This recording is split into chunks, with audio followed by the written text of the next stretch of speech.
It was a dark and stormy night. Actually, no, I just wanted to start the story that way. My name is Joe Friday, no relation to Jack Webb from the old police story series, although I am a detective. One evening, I came home and my wife Megan told me that we had received an invitation to my college's reunion. They were going to have a Halloween party where everyone would be in costume. I was not happy about this news. Megan met a few of my friends from college. It was a part of my life that I didn't want to share with her. We met shortly after I graduated from college and entered the police academy. She worked as a cashier at a local grocery store, and I was amazed at how naive she was and seemed so innocent. She was so different from the college girls I had been with. I started going to her checkout every time I went into the store. She was so cute, and I loved teasing her. I made up stories, and she believed everything I said. Then I told her the truth, and she laughed and spanked me. I asked her out on a date, and she agreed to go with me. She said she would feel safe with a police officer. After a year of dating, I asked her to marry me. Before she said yes, she asked if I was joking, because it wasn't funny if I was joking. No, Megan, I'm not kidding. I love you and want to spend the rest of my life waking up next to you. She said yes, and we have been happily married ever since. We now have 2 children, Amy, who is 4 years old, and Joe Jr., who is 2 years old. We call him Joey. I need to explain a little about my school and college years. At school, I was an athlete and a very good one. There was no sport I couldn't play. I ended up getting a scholarship to play rugby at an Ivy League university.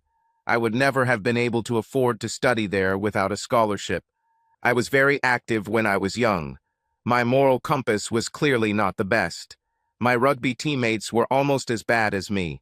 One in particular, Dean, was even worse. Most of my teammates came from wealthy families.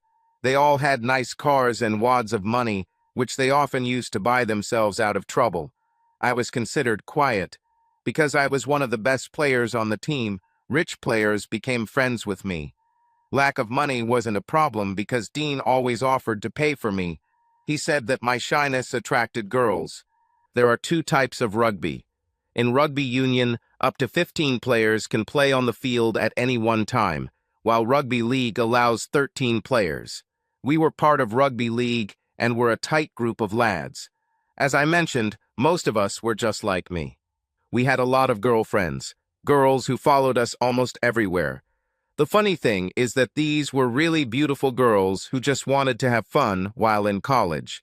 When we had parties, dozens of girls came. Some of my teammates ended up marrying our wild groupies. Dean, our captain and self-proclaimed leader, married Anna, who was a beautiful girl. She did modeling during college and loved showing off her body. Most of my fellow rugby players graduated and went into different professions. Many went into family businesses.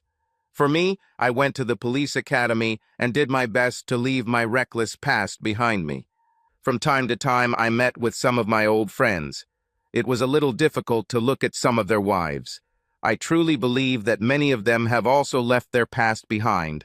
When I talked to some of the wives, they told me that they went to college to have a good time and find a rich husband. I guess they achieved their goal. A few times I met a couple when I was with Megan, and the guys made fun of her, saying that I was a shy guy who was liked by the ladies. I don't think she really understood, thinking they were all joking, just like me. I know a few guys said they wished she could join our parties during college. I know Megan was flattered. The last thing I will ever do is share Megan. She was the best thing that ever happened to me. Megan is really cute. She looks great and is friendly with everyone. She is only 5 feet tall and weighs just over 110 pounds. She looks much younger than her 30 years. She has natural blue eyes and blonde hair. She always looks truly happy and rarely argues. In addition, she is a great mother and just a wonderful person. We have a wonderful marriage and 2 wonderful children. We do things as a family all the time. As a police officer, I know what it's like in the world, and I will do anything to protect my family. Megan's mother looks after the children while Megan works part-time. I wish I had noticed the invitation to the party. I would tear it up and throw it away. These friends were not the ones I wanted my wife to be with. I hope many of them have changed. Since we rarely went out as a couple, Megan was really excited to go to this Halloween homecoming. Dean and Anna hosted the event at an old funeral home. They hired a DJ to play music from our times and ordered food. They were mostly appetizers, but they were all Halloween-themed. They asked to bring their own alcohol since there was no bar. Dean arranged a meeting with about 6 couples to explain and get more ideas for the party. He explained the venue and the costumes and the whole celebration. I couldn't make it to the meeting, but Megan went without me. I wasn't happy about it, but she said it was nice to meet some of my old friends. The party was in a month, and Megan was full of anticipation. She started talking to Anna on the phone about costumes and other things. I didn't like hanging out with these people, but what could I do without telling her about my past? I just hoped Anna wouldn't say anything. After this party, we no longer needed to meet with them. One day, Megan came home and said her car had broken down again. She hasn't been reliable the last few months. She said she was tired of constantly fixing it and wanted another car. I explained to her that we didn't have enough money for a decent down payment to buy another car. She said Anna has a friend who owns a used car dealership and he has a used Nissan for sale. She had already looked at it and thought it would be perfect for her. Megan, we don't have money for another car right now. We can fix the old one and maybe buy a new one when I get my bonus at the end of the year. Joe, I only need $600 down with my old car, and I can pay $200 a month for 3 years. That's not the point. We don't have an extra $600 right now. The holidays are approaching and money is tight. As I already said, maybe after the new year, when I receive a bonus. Sorry, honey, we just don't have that money for a down payment. If I can find the money for a down payment, can I buy a car? This is really the car I want. I could see she was angry and wasn't going to stop talking about that car. She really wanted this car, so I said, okay, if you can find the money for the down payment, you can make the payments from your salary since mine is used to pay the rest of the bills. I honestly thought she would forget about the car for a while. She was quite sensible when it came to spending. She kissed me and thanked me half a dozen times. A few days later, she had a new car, at least new to her. She was very happy. I wondered where she got the money for the down payment.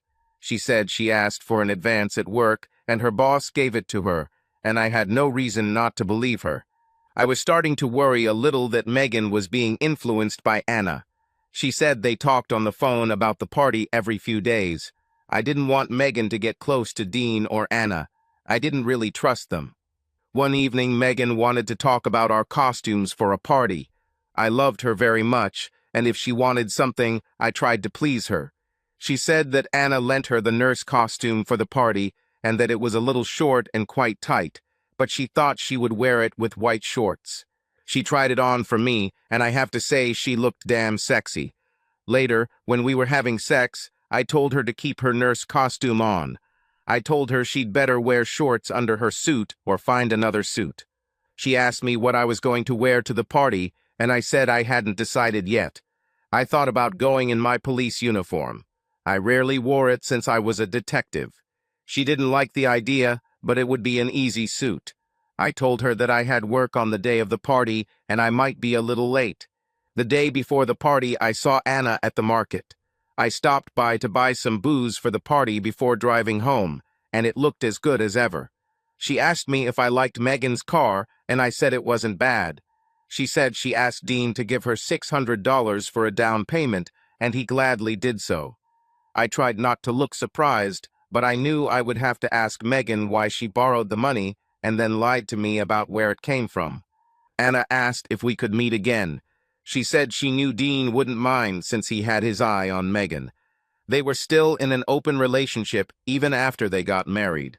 No, that won't happen. I admit, you were the best I've ever been with, but I'm married to Megan and I truly love her and will be faithful to her. Anna touched my groin, smiled and said that it was my loss and that she would see me at the party. It bothered me that Megan took money from Dean. It sounded like a gift, not a loan, and I knew he didn't give money to women without some benefit. For the first time since we got married, I began to worry whether my wife was unfaithful. I decided that I needed to talk to her when I got home, even if I had to tell her the truth about Dina and Anna. It was already dark when I returned home. Megan left me a note that her mother had the children and she went to show Anna her costume. I didn't think it was true because I just spoke to Anna and she didn't mention meeting Megan. I remembered that Anna told me that Dean was at the funeral home to finish preparing for the party. I drove to the funeral home and saw Megan's car in the parking lot. My worst fears were coming true. Megan was alone with Dean. I wasn't sure if I should rush in or wait and see what happens. I entered through the back entrance and walked up to the main hall where the party was to take place. Before I entered the room, I saw Megan in her nurse outfit, but she couldn't see me. I waited, wanting to see what would happen between Megan and Dean. "Where is Anna? I wanted to show her my suit," Megan asked. "She's not here. It's just you and me, honey. I asked Anna to call you." He laughed mockingly. "I need a favor for the money I gave you. Damn it, you look incredible in that tight outfit." "No, you said you wouldn't ask for anything." I changed my mind. I couldn't believe what I heard. My sweet wife did it for the car. I watched as she approached him. "Do you promise that this will be the last time?" Dean laughed. "Of course, I promise." I stood rooted to the spot. My sweet wife was going to let Dean have sex with her. Now I had to wonder if this was her only betrayal. I was literally stunned. My mind was racing. Run there and beat up Dean. What to do with Megan? She was not the innocent party in this. I decided to let it happen and deal with it later. She pushed him away while he laughed. I knew she liked sex, but I didn't like seeing her with another man. I watched as she walked out the front door, and then I walked into the room. "You'll never touch her again, Dean. You crossed the line with her. She is not only my wife, but also my life."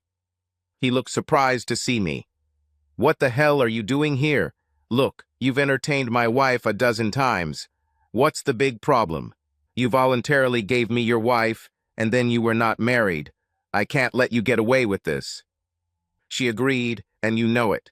"You should have given her money for the car." He laughed again. "You'll never touch her again," I shouted at him as I walked out.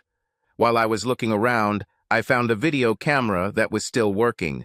He was recording a video, and he had another tape, dated a week earlier, called Megan. I took both cassettes and inserted the empty one into the camera. I took his suit too. It was a football uniform with pads and a helmet. The helmet was covered with a mask shaped like a dog's head, and it contained a small speaker that changed the wearer's voice. I could use this to my advantage.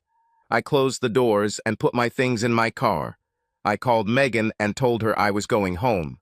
She said that she stopped by to see her mother, and she and the children were already driving up to the house. She sounded calmer than I expected. When I arrived home half an hour later, she had put the children to bed and got rid of the note that said Anna had it.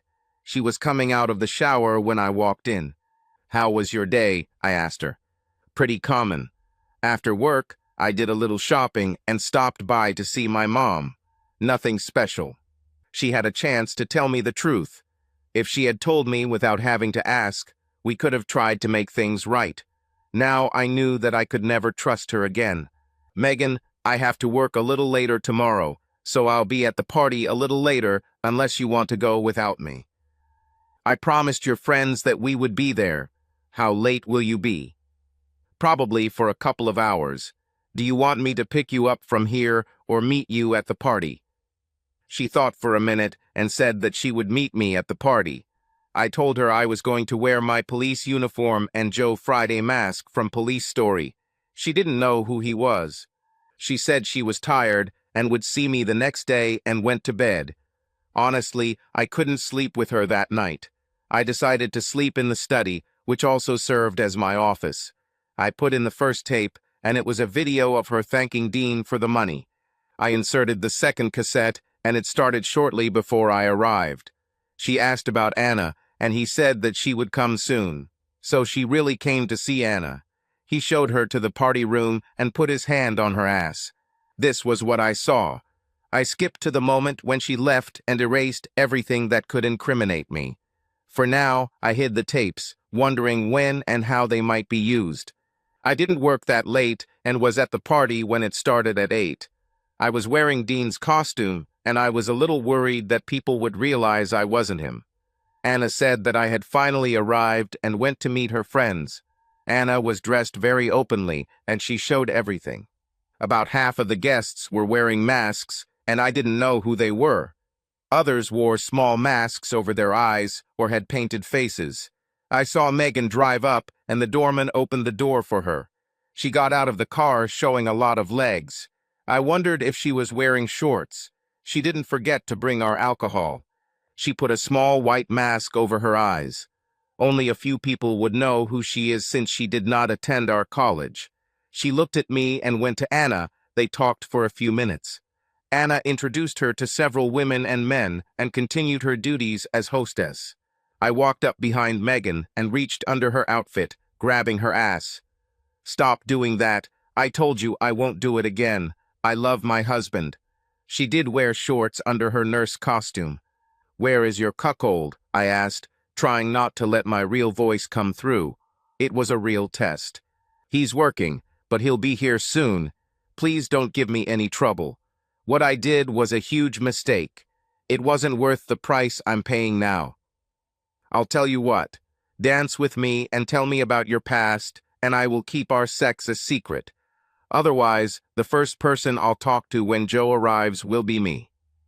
She was hesitant, but still went with me to the dance floor. I held her close and asked her about her past. She started talking about school, but I stopped her. "I'm interested in your sexual past, how many men you've had." "Please, Joe doesn't even know this. What does it matter?" I pulled my hands towards her ass to make her feel uncomfortable. Okay, there were 2 guys before Joe. None of them made much of an impression on me. I was with them several times each. And then I met Joe. He was so different. It wasn't just sex. There was something more there. He treated me with respect and at the same time made me feel special. There is nothing he wouldn't do for me sexually, and I for him. You understand? Being with you was a mistake.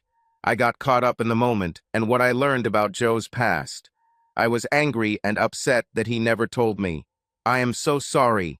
She broke away from my embrace and ran to the ladies' room.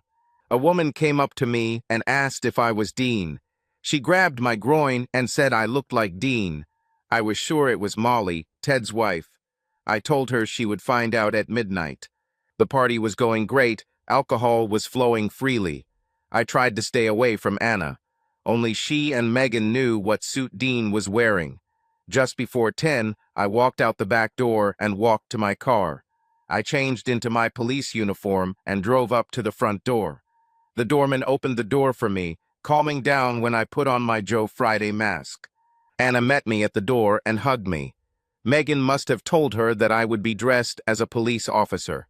She grabbed my ass and said, "Still the best ass I've ever felt." I saw Megan, and she must have noticed how Anna grabbed my ass. What was it? She pretended to be angry, but after everything she had done, her heart wasn't in it. There are many things I never told you about. I have been with many of these women, including Anna. That's why I didn't want to come to this party. "Why didn't you tell me about your past sooner?" Megan asked. "It was not something I was proud of, and you were very special to me. I didn't want you to think that you were just one of many. Besides, you never told me about your past." I didn't know whether to hate her or love her. We danced, and eventually I took off that stupid mask. Most people knew who I was anyway. I introduced Megan to everyone I knew. She told me that Anna had already introduced her to many people.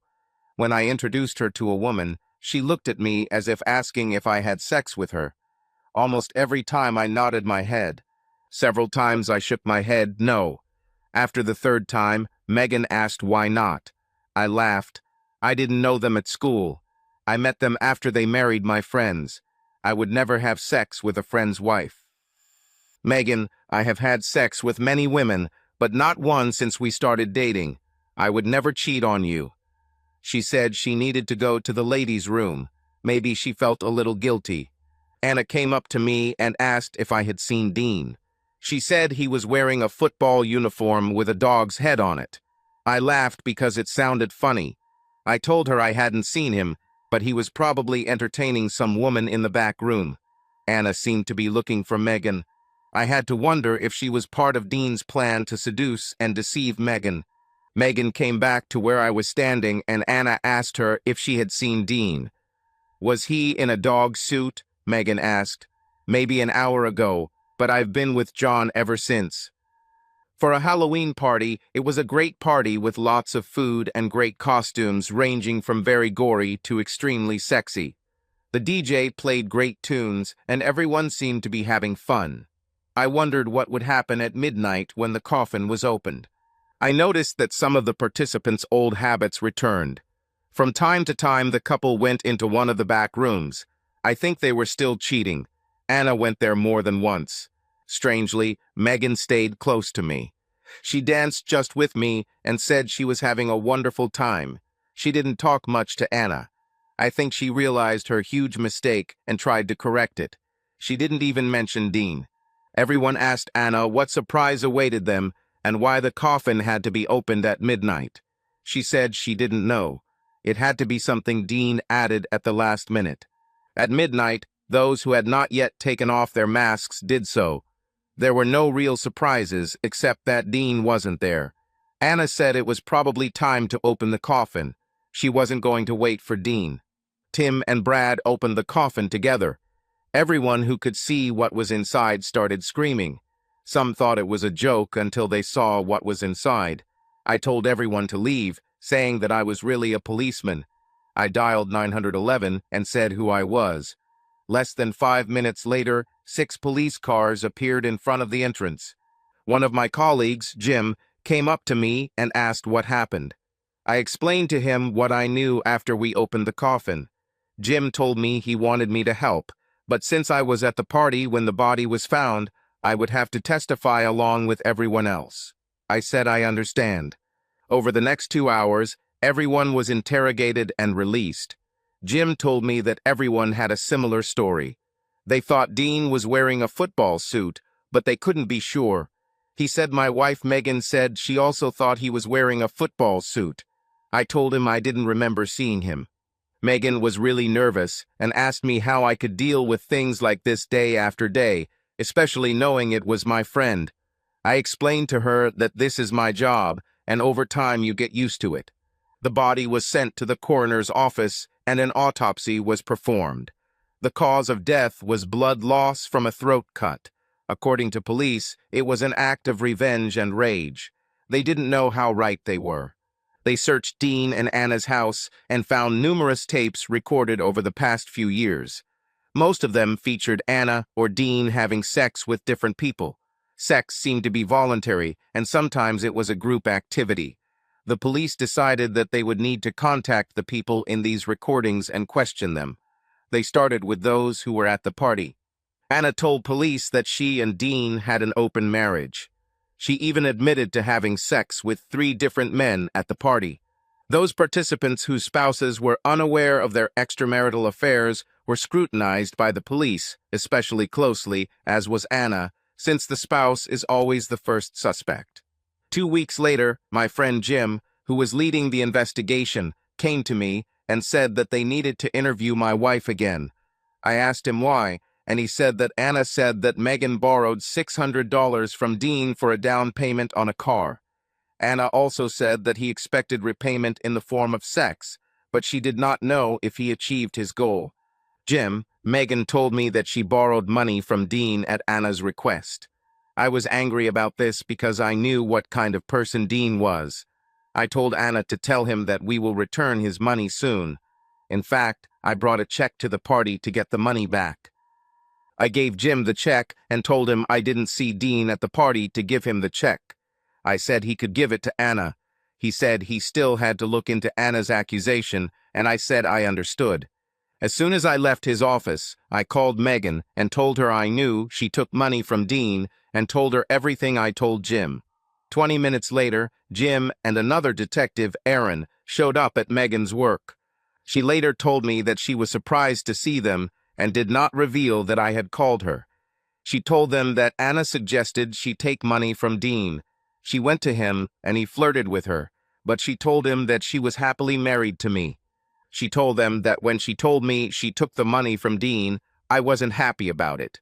She told them that I was going to return the money from our small savings. In fact, I took the check to give to him at the party. They asked her if he made advances to her, and she told them that he openly flirts with her, and she told him that she would never cheat on her husband. He could have kept his money, but in the end, he still lent it to her. I asked Megan if everything she told the police was true. I wanted to see if she would confess everything to me. She hesitated and apologized for lying about the loan. She said Dean said it was a gift and maybe they could meet sometime.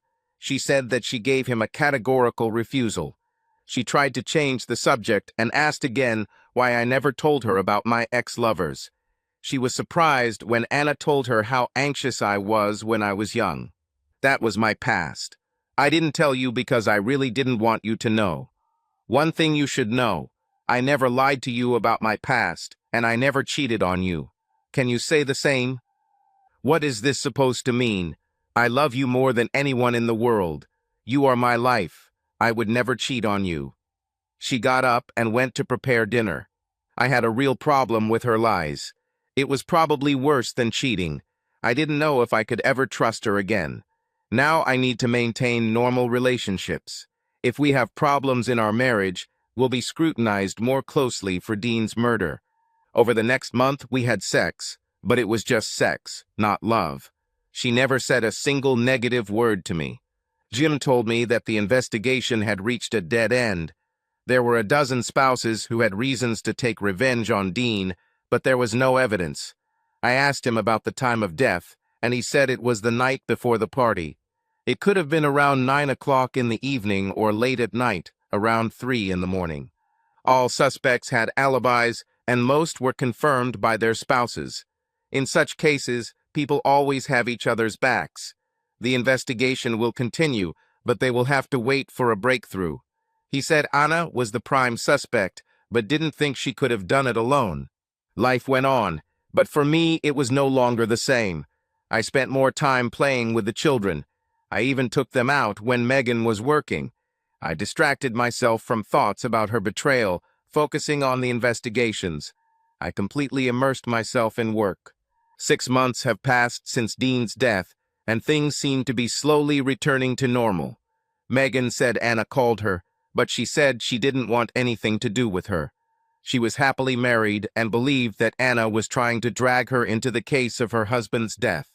I kept a close eye on Megan's movements when she visited relatives, and she almost always went out with the children and me.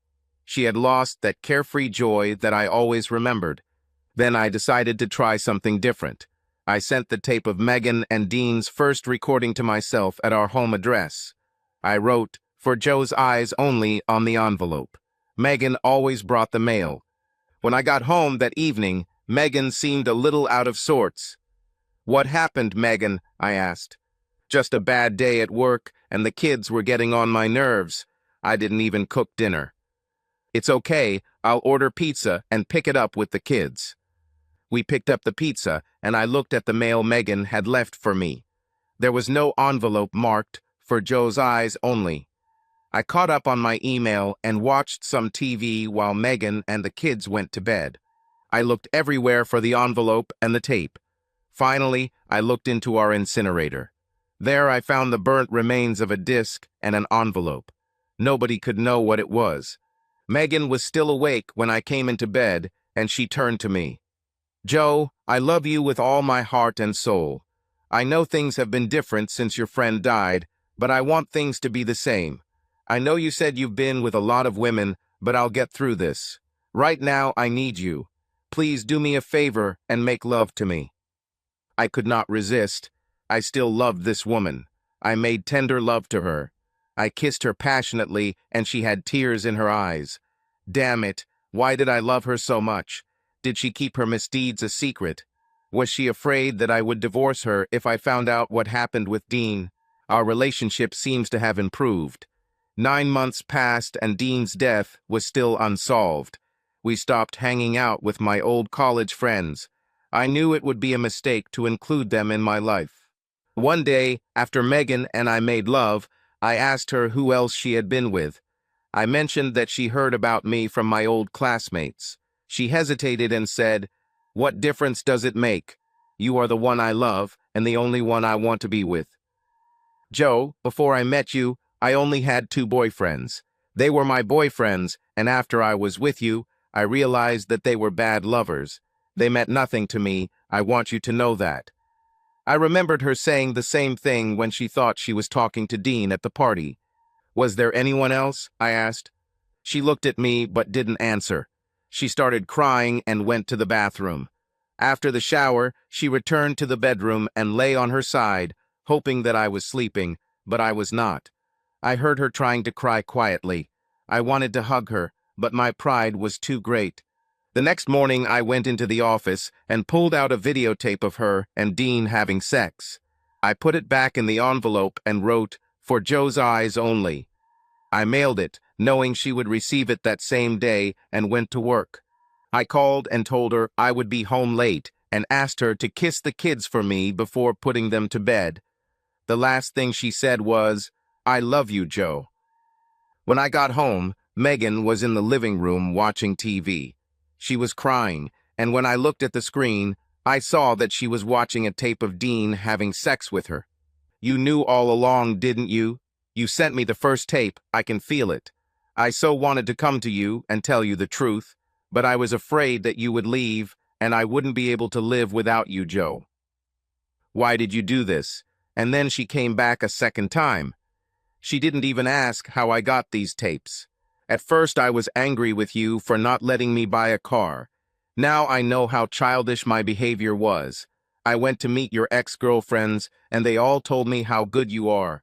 I was so angry and embarrassed. Some things you've never done to me. I went to Dean and took his money. I let him treat me this way to get back at you. I wasn't thinking clearly, Joe. After I left, I regretted it, but I couldn't do anything about it. Why did you come back for a second time? I didn't come back. I received a call from Anna, and she asked me to come and look at the jewelry. The message even told me to put on my suit. She set me up, Joe. I left you a note, but I threw it away when I got home. I knew she was telling the truth about the note. I never told her I saw her. I actually went there. All I wanted was for it to end. I asked him not to tell you. It would ruin my marriage and my life. I let him. I even offered to return his money. I just wanted to get out. I don't know where or how you got these notes, but I didn't know they existed. All I can say is how sorry I am. She continued to cry. You should have told me the truth about where you got the money. He told me many years ago that when I got married, he would seduce my wife. I told him that would never happen. I think I was wrong. Joe, where did you get those tapes? The last one was recorded on the eve of the party. My friend Jim asked me to look around for anything suspicious while he and his colleagues were questioning people at the party. I found the tapes and put them in my pocket. The first one had your name on it, so I took both. When I watched them, it broke my heart. I love you more than I've ever loved anyone, and seeing you with Dean killed me. I don't know if I'll ever get over this. Why didn't you give the tapes to Jim? Could you get in trouble for hiding evidence? The last thing I want is for anyone to know about this, let alone for anyone to see it. Besides, it would make you more suspicious, and I know you couldn't kill someone. Joe, are you going to divorce me when this thing is over? I can't blame you, but I want you to know that I'm sorry and I really love you. Right now, I don't know what I'll do. The problem is that I still love you, but I don't know if I can ever trust you again. When this case is closed, I will think about what to do. 3 years passed, and the murder case was classified. They didn't get further than a week after the murder. We have no contact with my old college friends. Anna has joined some club and is so rich that she no longer needs to work, but she is still the police's prime suspect. Not a day goes by that Megan doesn't tell me she loves me. We haven't talked about divorce since our last conversation. After watching the video, she went outside and burned it. If she hadn't apologized so many times, or if I hadn't loved her so much, I know we would have gotten divorced and become another statistic. I can't say that sometimes I don't think about what she did, but then I pull her closer. She never refuses sex or lovemaking with me. I don't know who killed Dean. Subscribe to our channel so that your love doesn't cheat on you, and go ahead and listen to the next story, because this story is nothing compared to the next one. If you're under 18, don't even click to the next one.